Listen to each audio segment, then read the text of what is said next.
Hey, welcome. It is JB Webb. We are into season 4 of the JB Webb Show. We're dedicating it to arts and legendary individuals. We've moved our circadian cast over to original music. You can always check that out. But we're playing that legendary music because we have a local legend interview. It's with a very super talented young man that lives here in Florida. He's obtained a legendary status, at least in my world. It's Daniel Dennis. So let me give a proper introduction. Let me give a quick overview. You may know Daniel Dennis from his 20-year radio broadcasting career, which he parlayed nicely into a podcasting career. He is known as the brand ambassador for Orlando City Soccer.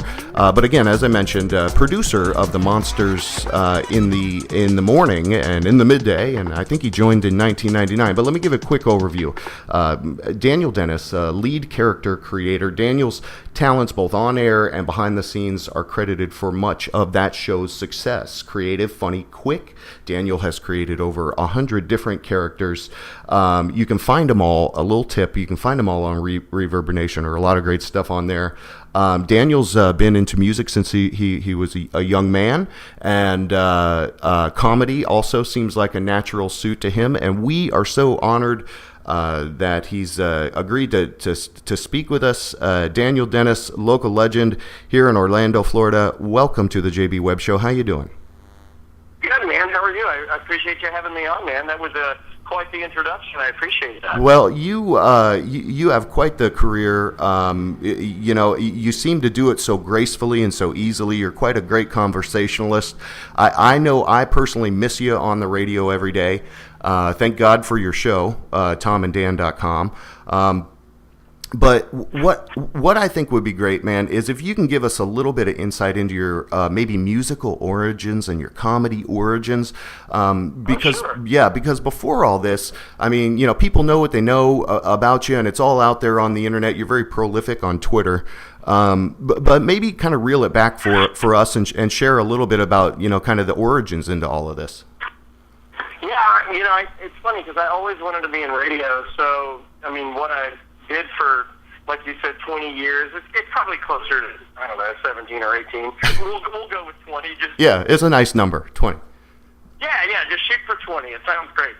One more year you can drink. But with me, it's like, I did it for, I always wanted to do it, ever since I was like a little kid. Yeah. I always, and I hate it when people kind of say those stories, but, a lot of times I think maybe they're full of it, but no, mine is actually true.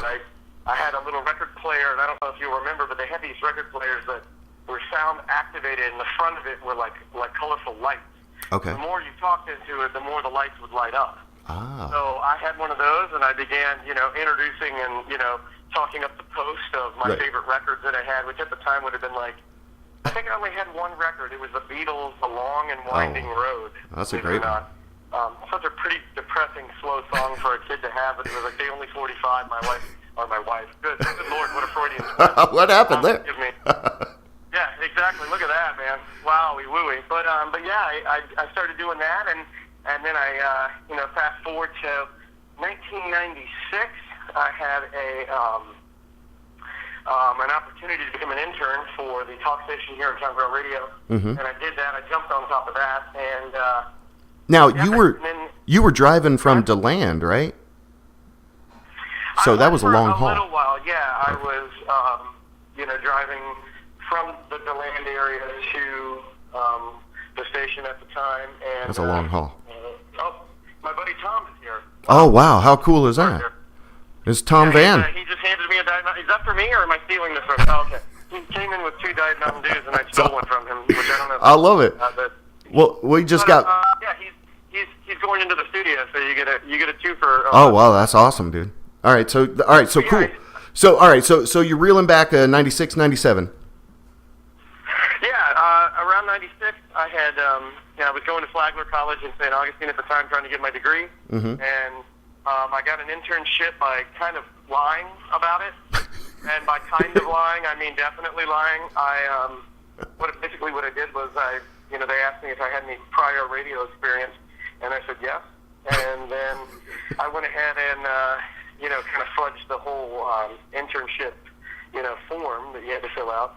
So Right. I jotted all that down, and then they said, okay, you're hired. So I got an internship at WFCF in St. Augustine. It's the Flagler College radio station. Oh, wow. And through that, I was able to kind of parlay that into an internship at Real Radio because, Real Radio didn't really want you to do anything unless you had something. Aspirations in, radio or communications, right? Sure.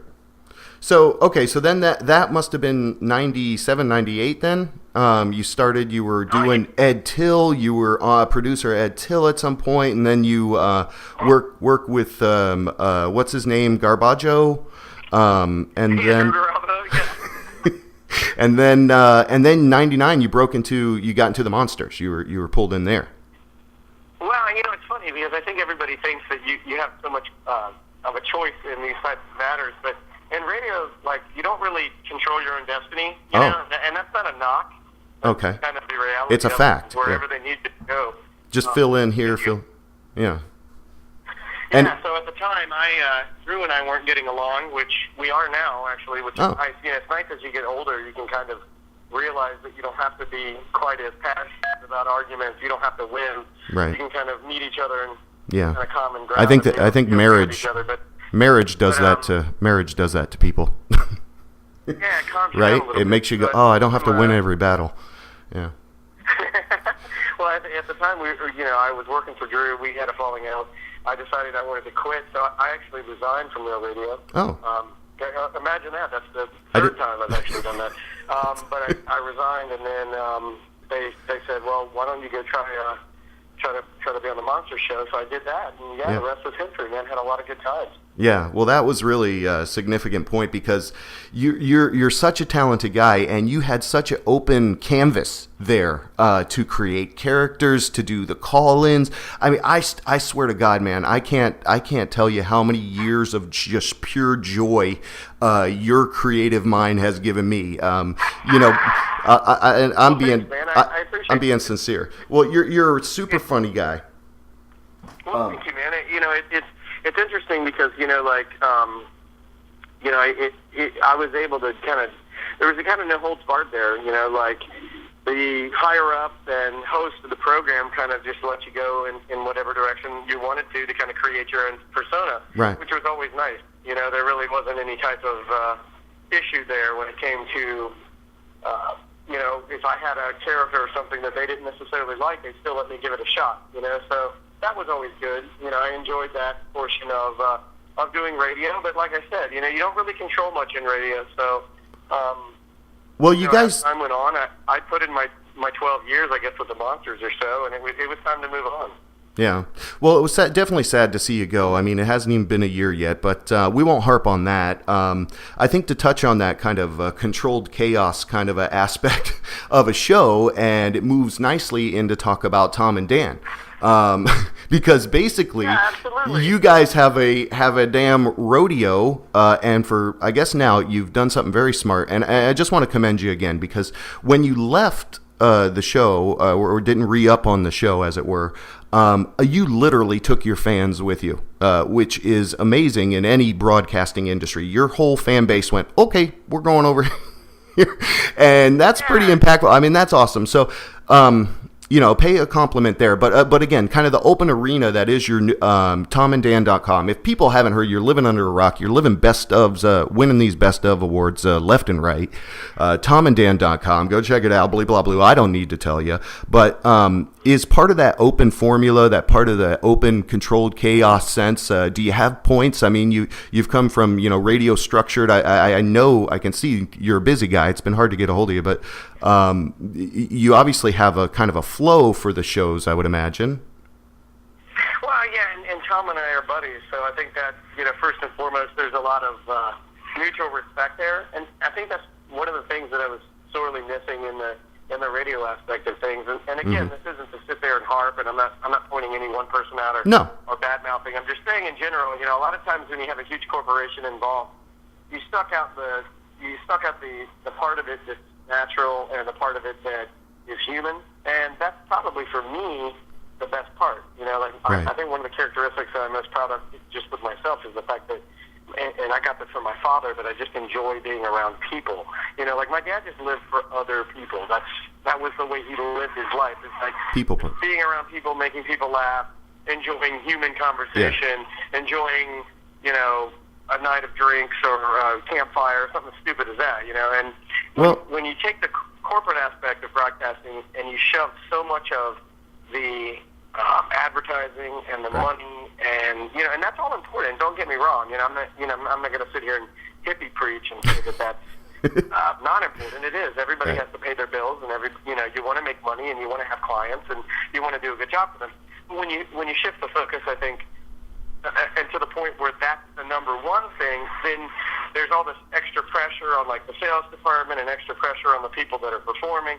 And then you suck all the fun out of it. So to go back to what I was saying, you know, Tom and I are friends, you know, number one. I mean, if there's no Tom and Dan, then I'm still going to be his buddy, you know, and that to me is so much more important. I think that's probably our only roadmap for what we do is that, okay, all right, man, are you cool with me? Yeah. Are you cool with me? Yeah. Okay, let's do the show. You know, I mean, well, and that's perfect. I think people know that you guys are friends, and we're just lucky enough to be watching your hilarious conversations half the time. You know, and you do a great job. Good way of putting it. Yeah, I can see that. Well, you bring people in. You do great interviews. You've got a lot of great connections, and that kind of brings me to the other point where you said your dad was kind of a people magnet. You are definitely a people magnet. You are the brand ambassador of Orlando City Soccer, and you 20,000 people. People, 20, well, that is awesome. And we want to commend you again for that. And that's really what tipped you over the scale of being a local legend. You know, you went from one right to another, and you created something great. They won the championship. And, so anything you want to share with us there, that's fantastic also. Well, the organization there, again, is really, really cool. And as things progress, you know, and things get bigger, I feel very confident that Orlando City as an organization will keep that fun aspect of it. I mean, I've never worked at a place before, and you know, and that's a seasonal gig for me. Like I work in season, and then like right now I'm kind of off. You know, it's I go into like a hiatus type. Right. You know, I'm still working with them. I'm still, you know, on the not as much, on the website and everything. But you know, there's really not that much for me to do when we're out of season, except for plan for next year. So we've got a lot of cool things that we want to plan for SoccerCast, which is the second podcast that actually Tom and I worked on. And the cool thing about it is they just like to have a good time, you know. And you can see it by the number of people that want to come out to the Citrus Bowl to watch them play. You know, I think the vibe of that organization is so infectious because I've never seen a sports team, let alone a soccer team, get crowds like that. You know, I mean, we've got Magic there in town, great organization, great team. We've got the Predators that, you know, maybe we're better a couple of years ago, and that's not me being mean. That's just, you know, I think they're back on the right track now, and, you know, you're going to see good things from them. But with Orlando City, we're kind of the new guys on the block, and we bring a lot of, youth, and we bring a lot of, I think, we don't take it that seriously. I mean, the game is extremely serious, and we let the head coach handle that. Sure. But as far as everything else goes, we just want to have a good time. And well, that's it's important. You know, I mean, the game is the most important thing. What it's a perfect. Does, that's the most important thing, our head coach. And he will handle that. Yeah. We don't need to handle that. You guys are... Like, we'll handle the supporter groups and the keg parties and the, you know, smoke and the banners and the screaming and the purple and, you know, and if everybody kind of plays their role, it's more accomplished, I believe, you know. Yeah, well, it's definitely a great marriage. The product is a beautiful product. If you go out there and you see a game and next season, you can do that. And we encourage people to go get involved with Orlando City Soccer. You can go hang out and party with this guy, Daniel Dennis. But you mentioned you got you know, let me just backpedal a second. I didn't know this about you, and I heard you saying it. I had the privilege to go meet you guys out there last weekend. You do great events with TomandDan.com also. But you played music. You started out playing the drums. Yeah, that's the first thing I ever did was music. I mean, I started wanting to go to. I went to Stetson for music school for percussion. Wow.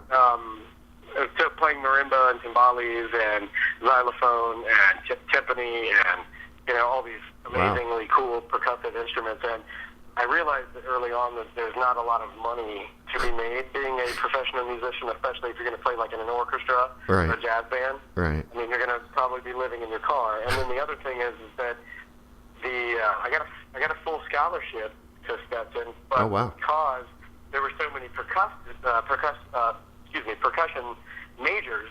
I mean, I think they had 9 to 12 at that time, and that's really kind of a big.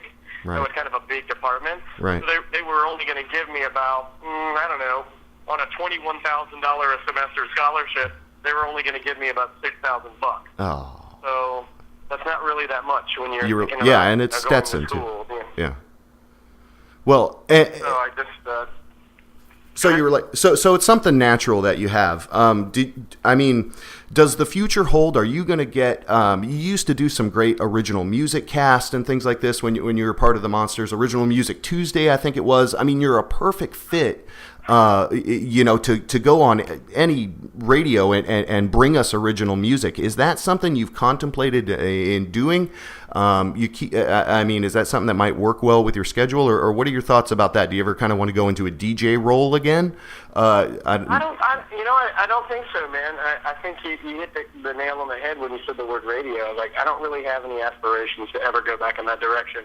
At least not for now. I don't like ever being I'm definitely a never say never type person, because you never know what opportunity might unfold in front of you. Well, but for right now, I've kind of done my fill of radio.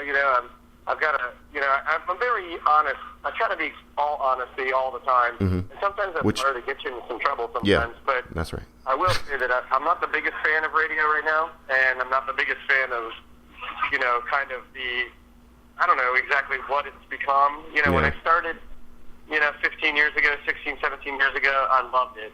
Mm-hmm. After living it for so long, there's a lot of bad I see there, and that's not to say it's bad. Please don't take that. And this is only my perspective. Maybe I'm just burned out.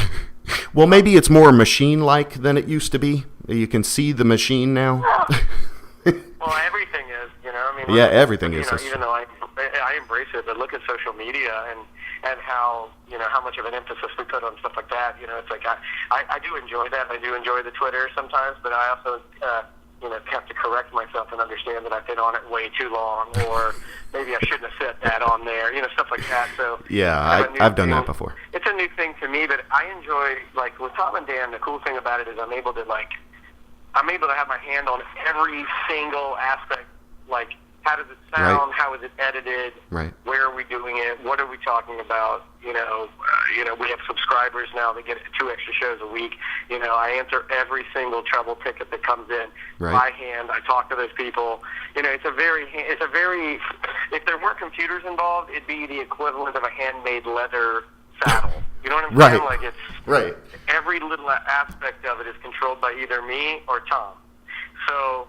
It's really, really backwards. It's definitely not that. Right. You're going to get the real deal when you communicate with you guys, and you're very prolific on Twitter yourself, Tom. Also, one last question. I know you got to run out in a little bit. Well, one kind of serious question. I got a little meeting here, and I apologize for not. No worries. No worries. A little bit longer. What I wanted to ask you real quick was, and again, this is not throwing anybody anything, but I saw on social media, and I know it was you, as based on what you just said. Were you offered that slot there in the midday, but they said you can't do Tom and Dan? You're breaking up, and I don't know if that was my phone or yours. And I'm not sorry. making a joke. It was the devil. What was that? One more time. No, you were offered the slot where the news junkie is right now. Were you? Was that right? Let me correct you. I wasn't offered the spot myself. I was offered to go there with another talent that was on there at the time. And they asked me to be a part of that program, and I declined. Okay, so because you would have had your hands tied with all your independent stuff. Well, yeah. I don't think, and I understand it. I think a lot of the time they don't, and they being a corporation or a radio station or whatever, don't necessarily, want you to have your kind of your own thing. They want to have you 100%, doing their thing. And I'm just not willing to do that anymore. Well, hats off to you, man. I'm kind of in this I'll figure it out phase. Well, that. Hey, I don't have any money. I'll figure it out. Well, that's exactly why our show, which we've been doing for a few years, likes to venerate people as local legends, because it's not over for you, man. The best is yet to come from Daniel Dennis, who is our local legend. You're quite welcome. He's the gentleman we've been speaking with. He's got to run off to a meeting. We thank you so much, Daniel, for chatting with me. Hang on the line with me. Let me ramp this out of here. WJBW Network's Local Legend Interview Series. We interview talented people. And go to tomanddan.com. Check out Daniel Dennis's body of work anywhere on the internet. I'm JB Webb. We'll be back with some more. Thanks for hanging out with us.